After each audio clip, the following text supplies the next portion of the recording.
Hello everybody, welcome back to the cabin. Welcome back to Commonwealth. Flipper, you know, on the last episode, we talked about a serious topic. We talked about taxes. We talked about the 1099 reprieve that the IRS has issued for one more year. And you know what? This episode, this topic that we're going to talk about today, I think is far more significant, far more important to resellers who are full-time and are serious part-time resellers.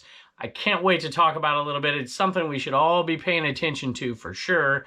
We also have some good sales. Let's take a look.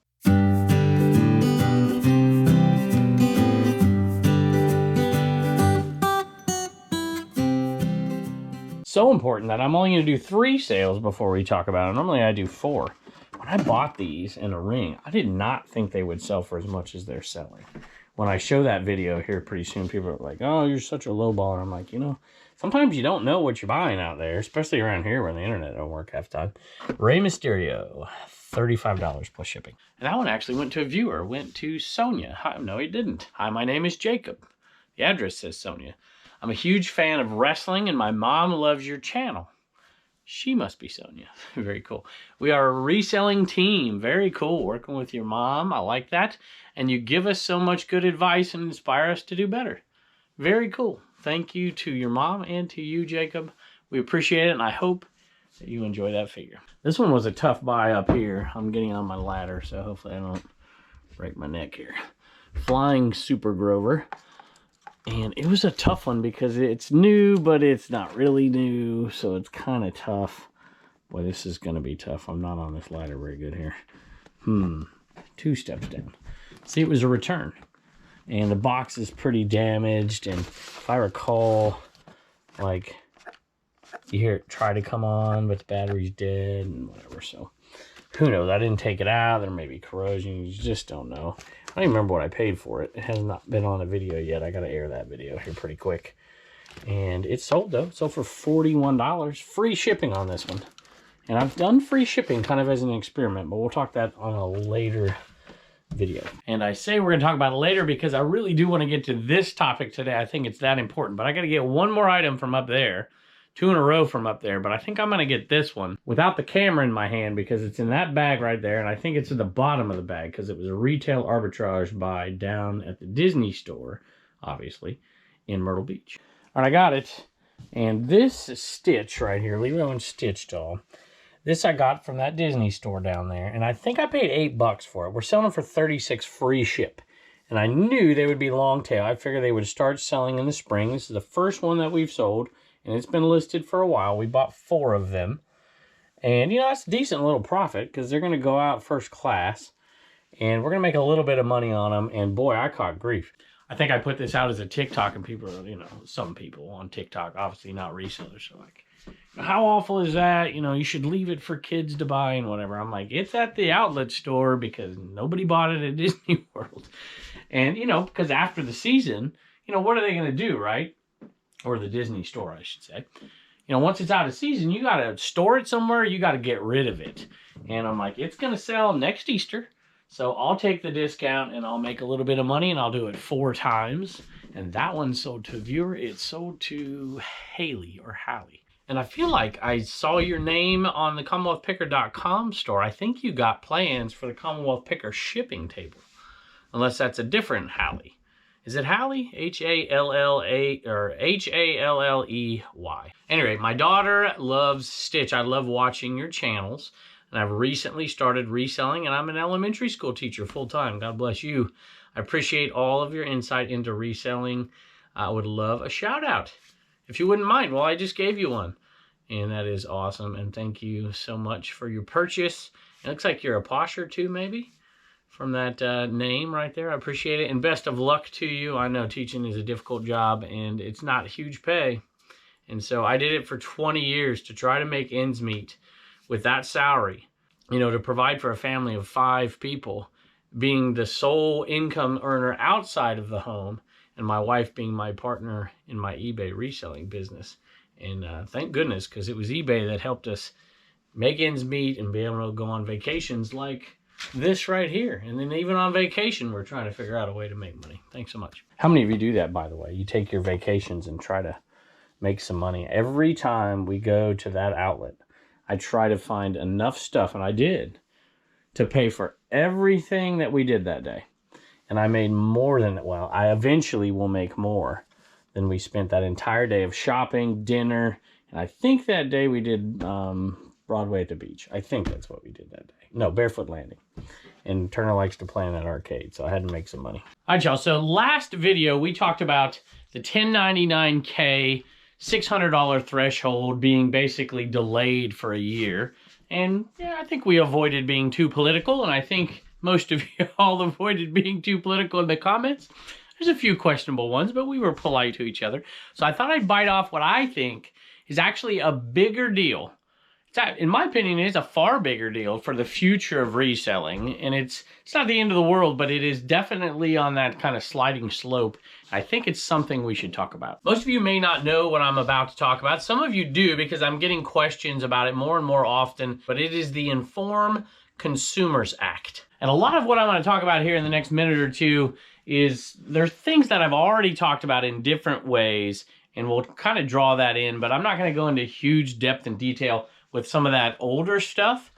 But I think this is something that all of us who are resellers should be very aware of, because eventually, I can see where this thing is headed right now. Eventually, this is going to erode some of our rights as third-party sellers. And listen, there's going to be disagreements about this, but I'm just going to say this again. We'll try not to be too political, and I would appreciate that if you would try to do the same. And you know what? I think last time we were able to express our opinions and in a pretty respectful way, and I'm all about everybody's opinions and getting your input. I actually took quite a bit of input from the last video, and some of it was pretty darn good. They thought about it in a different way, and I'll probably do that for this one as well, but give me a little grace as well, as I'm trying to tiptoe around some of these issues, at the same time address things I think are very important for resellers. Seems like every time there's an important topic, there's an animal that wants to listen to it. Last time it was the dog. It was Sophie wanted to listen to about taxes, and now you want to listen to legislation talk, huh? I'm going to read you a few things here first and then get into this a little bit. The Integrity, Notification, and Fairness in Online Retail Marketplaces for Consumers Act, that's a long name, Inform Consumers Act, would combat the online sale of, wait for it, stolen, counterfeit, and dangerous consumer products by ensuring transparency of high-volume third-party sellers. So there's your rationale, right? And of course, when you're talking about legislation, the rationale is always written in a way that would get broad acceptance. A majority of the people would say, yeah, after they read that, they would support it, right? That's usually how it's done, but the devil's always in the details. So the rationale here is that this would combat the online sale of stolen, counterfeit, and dangerous consumer products. So, I mean, who would oppose that, right? Who would oppose the, trying to combat stolen goods being sold, counterfeit goods being sold, and dangerous consumer goods being sold? But the devil, again, is in the details. How exactly are they going to do this? All right, so let's look at this a little bit closer here and then read the actual bill itself. The bill would direct online retail marketplaces, eBay and others, of course, that include third-party sellers of consumer products to verify the identity of the high volume, here's the quotes, right? High volume third-party sellers. Most people read that like, yeah, I'm not high volume, right? Well, wait a minute. Which would help deter the online sale of counterfeit goods by anonymous sellers and prevent organized retail crime rings from stealing items from stores to resell those items in bulk online, which of course we've seen that, right? People break into some, Apple store in San Francisco and clean the place out and nobody does anything about it, apparently. That's certainly what it looks like half the time. But this is the kind of thing they think, or they're saying here, is going to prevent that from occurring, because those people no longer will have an outlet to sell that merchandise. That's questionable at best, but I do understand the point and the sentiment. The two other things in here actually concern me a little bit more, right? The counterfeit and the dangerous items, because that's all in the eye of the beholder, I suppose. Well, counterfeit isn't necessarily in the eye of the beholder, but dangerous is. And anything that is going to restrict, this is my personal opinion, I don't know, everybody doesn't agree, but anything that is going to restrict me from reselling an item that I own is a problem. And especially if you can see a trend going one direction And there certainly is a trend headed in that one direction. I'm sure a lot of people are out there like, yeah, what's the big deal? eBay already collects that information. Well, they do. eBay does collect that information. But here's the other two words in here. Verify. Now they're going to be required to verify the information. Okay, that's another hurdle. It's also a huge expense, which is going to add more cost to reselling in general, which in my opinion is the entire point of this, because the big push for this is coming from the brick and mortar big box retailers. That's what it's coming from, because they want to, well, it's coming from multiple different places, but that's one of the big pushes, because they want it to be more difficult for the online marketplace to compete with them, because they've had it so easy, in their opinion, for so long, because online selling has a tiny bit of overhead compared to a big box store. All right, so again, the key words here, it's not collect, it's verify and disclose. Disclose certain, who are they disclosing it to? Of course, the government, right? Certain information from high volume third-party sellers. And that's the one that tries to get people, it's not me, I'm not high volume third-party sellers. Then they go on to define high volume third-party sellers. Include online marketplace participants that conduct 200 or more transactions, totaling $5,000 or more in a calendar year. That is, I mean, that's certainly me. That's me in a month, less than a month. So I am a high volume third-party seller. And so now eBay has to collect my data, which they've already collected. And I don't think anything, let me read the list for you. You know, you got to dig to find the specifics, and I can't even find it right now. So I'm going to go from memory, and hopefully I'm right. I think I am.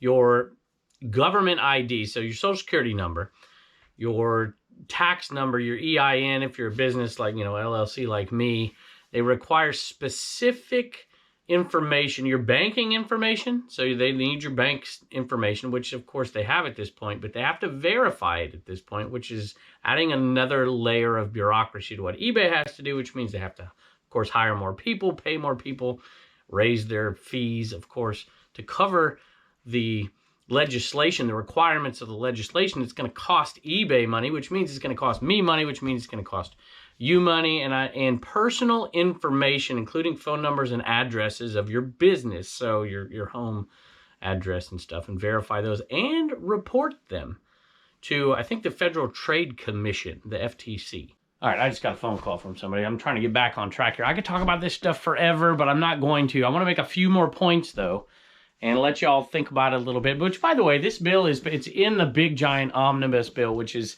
looks like it's going to get signed. So this is going to happen, and I might surprise you that, because you would think eBay would just fight tooth and nail against this thing, and they initially did fight against it, but it was going to happen because the powers that be wanted it to happen, and their fighting actually was in order to get some concessions to make the bill better. But they don't want this bill at all, but there is a reason in the end that they eventually threw their support behind it. Again, I could talk about it forever. I think this stuff's interesting. I would love to be a part of the process. I would love for people like me and you out there everywhere to have a voice. And eBay Main Street is it, but I want to like have a direct voice with all of us being able to chime in, because we are the heart and soul of eBay. And I hope they're understanding that. They're not ever going to be Amazon. They depend on folks like me and like you. But I like to look at who is sponsoring something, who is pushing it. Because if you understand who is sponsoring it and who wants it, then you understand the real conflict and the winners and the losers in a situation. And just to be transparent so the keyboard warriors don't go nuts out there, this is a Democratic sponsored bill, I think. But hold on just a second.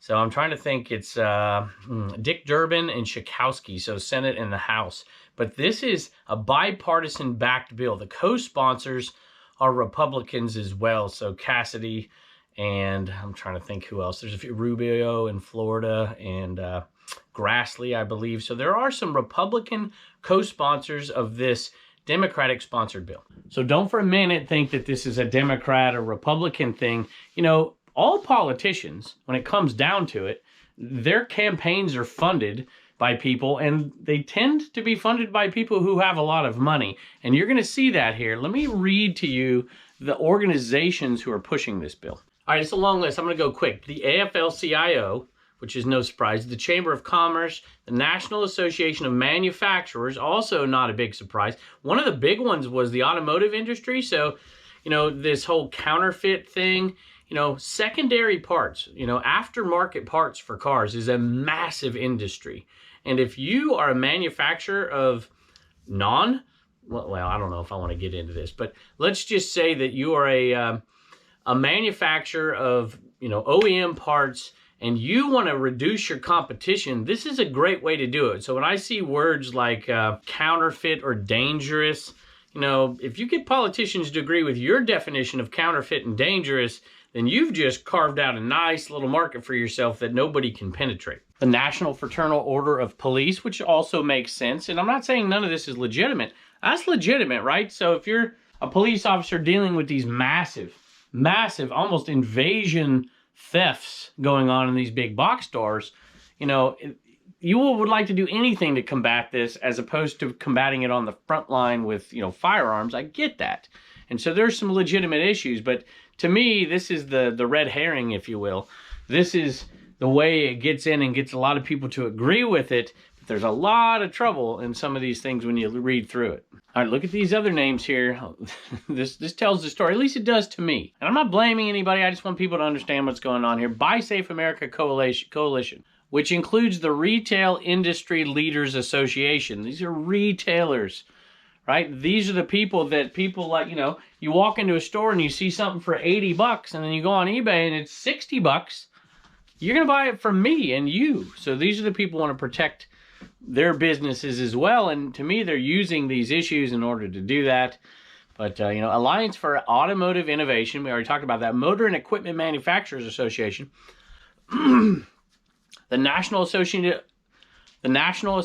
of Chain Drug Stores. And that's a whole nother issue. Toy Association, National Association of Wholesale Distributors. Because in the past, that you had to come through those distributors, right? You have to be a licensed distributor of something. And that's kind of gone out the window in a lot of ways, not on Amazon, but please don't let eBay become Amazon and restrict and have such high levels of barriers for people to enter that marketplace. Which, by the way, see what I mean by talking about something forever? When you do that, you're increasing the price of goods, which is not helping consumers. It's hurting consumers, especially in an inflationary economy. So the idea of calling it the Informed Consumers Act is actually not helping the consumers, at least not by the pocketbook. It's hurting the consumer. Consumer Healthcare Products Association, International Council of Shopping Centers, American Apparel and Footwear Associations, we've talked about that before, the Home Depot, Walgreens, 3M, CVS Health, Nordstrom's, Ulta Beauty, Dick's Sporting Goods, Gap, HP, Levi Strauss, HP. Think about it, y'all. Coalition. So oh man, see what I'm talking about? I could go forever, right? HP doesn't want anything that's not, you know, an HP product going in your printer, right? They don't want these aftermarket products on there. Why do you think they're supporting this stuff? Levi Strauss, Phillips, Rite Aid, and more. Coalition to Protect America's Small Sellers. Now, here's where the twist is. At the very end of this, they list eBay, Etsy, Poshmark, Pinterest, OfferUp, Redbubble, I don't know what that is, and more, Consumer Reports, and USPIRG. So there you go, and that's the end of the story. The end of the story is eBay fought this thing. They weren't going to win, but they did get concessions, and the concessions, well, to be honest, I didn't think they got enough concessions, in my opinion, but one of the biggest concessions is, with this federal law, it is going to negate the state laws. And the interstate commerce here is going to be superior to the state laws here. And so they don't have to comply with 50 different intricate state decisions. There's going to be one blanket regulation over this, and it's going to be cheaper for them to deal with one set of regulations than it would be with 50, even if 45 of them were less onerous than the other 5. I think we have 4 G.I. Joes today. One I pulled here, Bazooka. That one sold, I don't remember what that one sold for. 20 plus ship? Yep, that's it. $20 plus ship for that one. No card and it's broken. And then we sold some machines, and I think there's one of them right here. I think. Maybe not. No, that's not one. I have to look. That one's definitely one. The Dreadnought machine. That was $60, y'all. $60 for that one. Plus shipping. And then this Eco Warrior one, which is a later version, a later one. And that sold, I don't know what that sold for. That one sold for, hold on, $22 plus shipping. And I gotta find one more. All right, I went back and looked, and this one was the right one. I just was looking at it from the wrong angle. I had this one growing up, 1984, Zartan Swamp Skier Chameleon. And there's the skier and then the tow behind right there. And I remember having that one. I didn't have a ton of G.I. Joes. I had this one. I know I had this one. And I'm sure I had one or two more. I'll have to look through. But, you know, this one right here, believe it or not, sold for $40 plus shipping, which is pretty cool. I'll take that. So between the four of them, let's see if I can get this right, $142 plus shipping. So we're just going to say that the profit on that after fees is going to be $118, which brings us to a total of $2,003. So we are almost to $1,000 in profit off of this sale. So another one of those Scrooge posters to Wayne. Wayne, thank you. I appreciate that very, very much. Let's head out of here for $20 plus shipping. And we've talked about it before, and I promise y'all, at some point this winter, I'm going to make the video that talks about that box and how it gets broken down. And yes, we do overlap the fourth side of the box. When we make the triangle, it gives it quite a bit more support. Got a few more sales, but before I forget, I wanted to mention this really quick. Viewer contacted me. They're like, hey, check it out. Look at what we got. The Flyp. Look at that. Buffered laxative. I like it. They're like giant shot glasses. Although I'm sure they're for medicine, but I think for our purposes, I don't know. You never know. This is pretty funny stuff. Check it out. It says, acts within 1 hour or overnight. That's a big difference between 1 hour or overnight. And of course, you know, he thought we could do something with him, and we certainly will. Maybe I'll sign him and do some more charity stuff with him or something. But that is really cool. Maybe, I don't know, maybe we'll take him to 127 and, you know, we'll actually make him a shot glass or something. Anyway, that'll be funny. So those right there, there's 5 of them. And I wanted to show you something. So there's a code to the eBay store on the little receipt in here, but then the card is in here as well. And look, so you can see the code on the card, and that's their store, Aged and Eclectic, and they left a very nice message as well. So I appreciate that. So you click, you know, if you put that in your camera right there, you can get to the eBay store, and it brings you in and gives you the discount. So Aged Winter 10, and you get 10% off of their store. And if you go to where the card is, this one takes them to your link, to their link tree. It has different stuff in there, so very cool.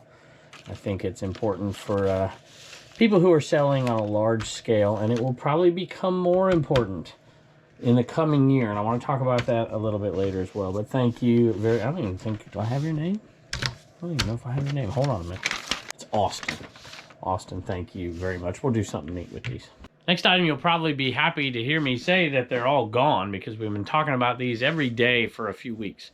These Stanley Adventure Quenchers, these have all sold. Now, if you go on to eBay, you'll see that I've actually underpriced the market, which is not something I typically like to do. But it wasn't underpriced at the beginning. It was right on price. And then the value of these things went up while I had them out there, and they started to sell because of an adjustment that we made. And I decided to keep it there. I could have bumped them up a couple of bucks and sold them slower and made a little bit more money. But, you know, there's a lot of reason that goes into these things. Sometimes it's just simple. You know, I'd rather make $1.50, $2 less on these particular ones. I knew they would fly because we had the best price out there. I don't normally like to be the best price. I like to be close, but not the best price. But this was in a huge tub inside, and I'm remaking the inside of my eBay cave, not the side that you can see, but into a listed storage area, because there's not enough room in here for all the listed merchandise anymore. So electronics and mass quantity stuff and bigger items are going to be stored in there, which will free up a whole lot of space in there, because out there in the supply hut, we're able to get so many more pictures done, and so many more listings are going to go up here pretty darn quick in the new year, that we have to have a little extra space for listed inventory, at least until the spring. And so I wanted these gone because I have a massive bin now inside that I can put some other multi-quantity items. This one would have normally been Turner's sale right here, but Turner is his second day with a buddy of his. He's been spending some time over the break with a buddy, so let me put all this stuff back before I forget it. Anyway, these two are figures from 101 Dalmatians, and I cannot remember that couple's name. Do y'all remember the couple's name? I had the dogs originally. Anyway, somebody will tell me in the comments. But these sold for $6.95, I think, plus shipping. Not huge money, but I will take it. Getting through this retail arbitrage buy as well. That's not it. From Blue Ridge Mama. There they are. These Peanuts Wet and Wild stickers. And I don't know if it's all 4 or 2 or what, or how much they cost. But I know we're in the pure profit, and they sold for $15. Not bad at all, and we'll probably use this right here.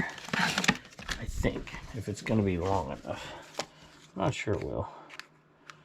Well, it will be if you fold those over. So we're probably going to ship it in that right there. All right, I made a mistake. That actually sold for $19.95 plus shipping. And it was just 2 of them, not 4 of them. So that seems like pretty good money. Some golf club head covers can prove to be pretty good money sometimes. Like these pom-pom covers. These are Bobby Jones, I think. Vintage ones. $32. They're all wrapped up. They've got little markings on. $32.95 plus shipping. And we sold this club aluminum. Not this right here, but this one right here. Hammered aluminum. And that one sold pretty good. Sold for 30 bucks. I didn't even do a major cleaning of it. It was in pretty good shape.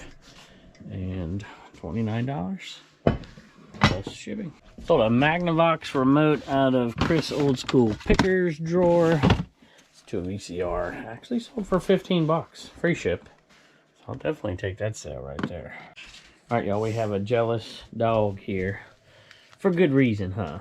So that dog followed us out here, so somebody else needed to come out. All right. Yeah. What does Reagan have today? CommonwealthPicker.com. Nancy got a black Trash to Cash t-shirt and a We Get Things Moving sticker. We Get Things Moving sticker right there. That's very good. And she is from Sholo, Arizona. Peculiar Rescues. We were going to have Reagan say peculiar, but she can't say it. I also can't say cholesterol. Oh, you just did it. That was good. Kind of. No. Peculiar. Look. We have a bunch of peculiar rescues. Peculiar. They're all cats, though. What are you doing there? Is there something in it? Oh, got something. She got something, huh? A phone. A peanut. All right, Reagan. Thank you. Bye, and don't forget your sticker at CommonwealthPicker.com. Had a couple of cool sales in here. Wayne bought each of the Rockwell prints. One of each. Right there. And right there. So 4 of them headed out of here. A little under $40 plus shipping. Thank you, Wayne. And sold this right here. This is Gore like bike wear. It's very, very lightweight. Windstopper Active Shield. For I guess a biker. What do you know? 30 bucks for that one. Before I forget, a thank you for a Christmas card from Cosmic Spark Designs. We remember that name. Thank y'all. Dregs to Dollars eBay store. We appreciate that card. And we're putting stickers up back there as well. Maybe I'll show you in just a minute at the end of that. But hey, wanted to talk about something for just about, I don't know, 30 seconds or so. I come in here and obviously I talk about affiliates that we have. So thank y'all for being so generous to us to allow us to do that. But I wanted to mention something because I've been talking about my reseller Genie here almost every show for the last few weeks. And I wanted to kind of let some people understand why I'm doing that. You know, I have tons of companies and businesses coming to us because of this audience, because of you guys watching this right now, which is amazing, and I appreciate it. I turn down almost all of those affiliates, but I do like to make partnerships. I actually sought out my reseller Genie. I called them because I was so impressed by what I was seeing, and I really feel, because of what I struggled with for a long time, that resellers need that service more than just about anything at all, just for peace of mind. And so Paul and Faith answered the phone call, and I really, really like them. I really, really trust them. And so that, you know, they don't pay me to say this. I do get a little bit of a kickback if somebody signs up through that link or uses code Commonwealth, all caps. But you know what? I would do it for free because these people are so good. And I know how stressed I was about 13, 14 years ago because I had so much going on in my life that I wasn't doing my books the way they should have been done. And it really it almost got me to quit reselling, and I loved reselling so much. So anyway, I just wanted to mention that. And thank you all so much for watching. I appreciate it, and I can't wait to see you next time.